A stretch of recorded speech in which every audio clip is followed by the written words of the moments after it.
A lot of things can happen. People didn't like the gummy episode. Just trying to do something different. I'm an artist. So I will not do a gummy episode this time. I will bring you some boxing news.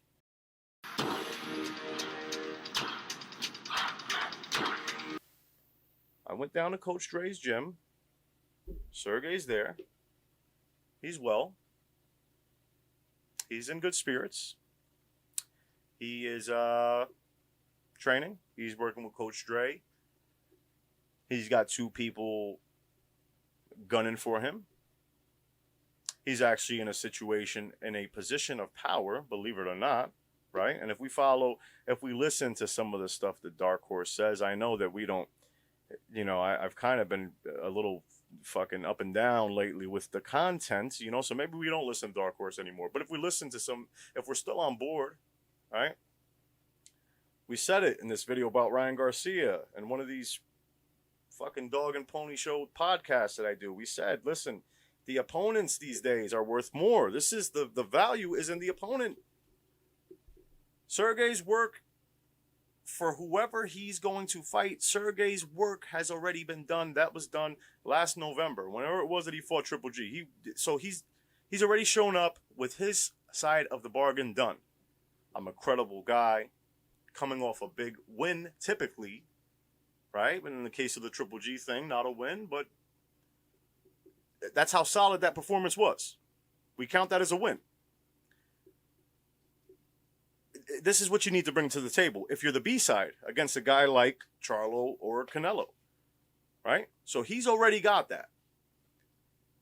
In his mind, he's saying, I'm not taking less because I have not lost anything. My services have not lessened.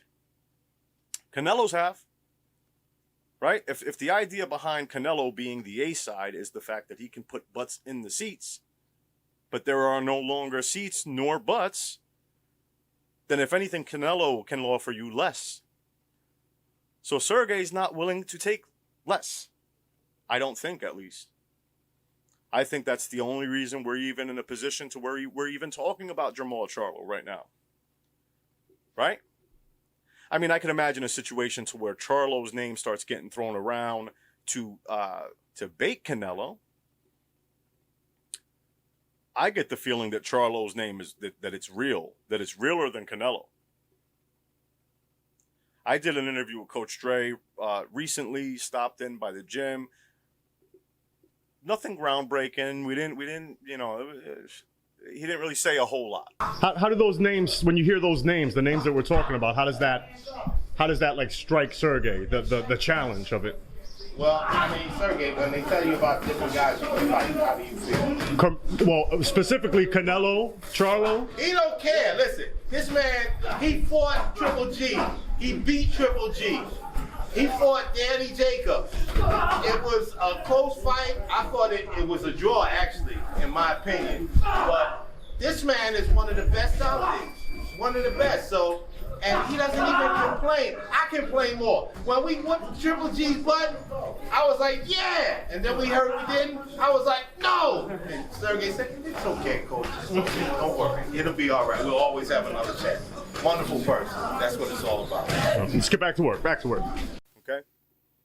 I'm not Coppinger. I don't break news. Every now and again, like a blind squirrel, I find a nut. And the boxing public says it's newsworthy. I don't know what the fuck's going on half the time. You saw last week's video, right?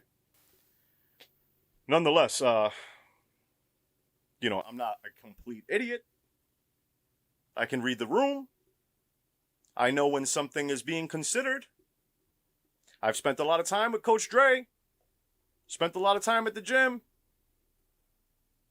He mentions Charlo and Canelo in the interview equal times. Actually, I think he mentions Charlo one time more. Like, it's like 6-5 or something like that. I don't know why I know that, but I counted that, right?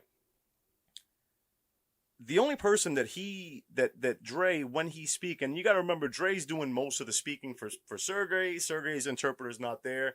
Sergey can speak English, but it's a little choppy. So Coach Dre is speaking. The only time that he speaks and paints a picture, offers some insight as to a what if scenario, is with Charlo in mind. Coach, I wasn't able to check beforehand. I probably should have, but have you matched up against Jermall yet in your career as a trainer? No. Okay, so this will be a completely new experience. You'll be giving him a deep dive on the tapes and all that stuff? Right. Okay. You've offered Ronnie Shields. Ronnie Shields. Ronnie's my big brother, too. Right. So, I mean, I don't know who, what, where, why, when. The Reynosos, we had a great time. It was completely fun. And Canelo's a great kid. I mean, no attitude, no anything. So I don't know what Charlo, he's acting like he's matured a bit. But if he starts acting up, he can get the the respect factor put on him too. But I'm expecting the Charlo that I'm seeing now, the one I do like. He's showing a lot of maturity and the whole 9 yards. So, right, he's considering what happens if we're at a press conference and Charlo starts acting like the Jermall of old. Unprovoked, I didn't ask any question about this, but he's so. And again, I get into these crazy. I didn't have any gummies this time, so fucking relax. But I get into. I'm still crazy. Still a crazy person. But I think about this when somebody's visualizing, when somebody's talking something into reality. He mentions Canelo just as often, but he just mentioned just the name, just throws it in there, and he says, if we fight Canelo, it's fine because he's a gentleman.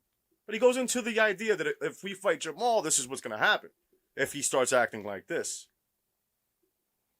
I don't know. I'm not a psychologist.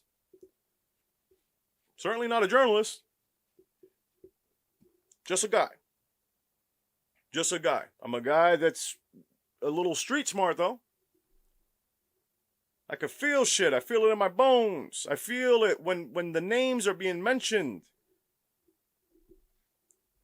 I pan the room. I look around. I look at these people. What's going on in their eyes? When I mentioned the real 160 strap to Coach Dre, on and off camera, and I'm not saying that he said anything crazy off camera because he didn't. And if he did, I wouldn't tell you any fucking ways. But I am just saying that when I mentioned it and I said it on camera, there's a little glint in his eyes. Franchise title can't be transferred over, like at 160 pounds. Right. So if Jermall has the real WBC belt, right, is that something you guys take into consideration, like the shot at the actual title? well, I mean, of course, that's there. I want this young man to have a world championship. He's the greatest fighter without a belt right now. He reminds me of Patrick Ewing. One of the best centers ever to grace the courts, never got a world championship ring, but we're going to get one. If we get Canelo or Charlo, it doesn't matter. He's going to be victorious, and he's going to have a strap around his waist. So, and then he can go home and get chunky, and the belt don't fit. When I say the real 160-pound belt versus a regular, the regular WBA 168-pound belt. I can sense it. I can sense that call it a prediction, call it a shot in the dark. I've got a 50-50 chance, I guess, right? But I shouldn't. Under normal circumstances, I would not have a 50-50 chance, or at least I don't think. I would only think that the reason why Jermall's name would be in the media under normal circumstances would be to bait Canelo. That ain't what's happening now.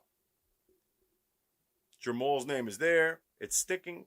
I look at the comment sections in the video. The fans are engaged. The fans don't even think that Jermall would take the fight or that PBC would put Jermall up against Sergiy. That's a good thing.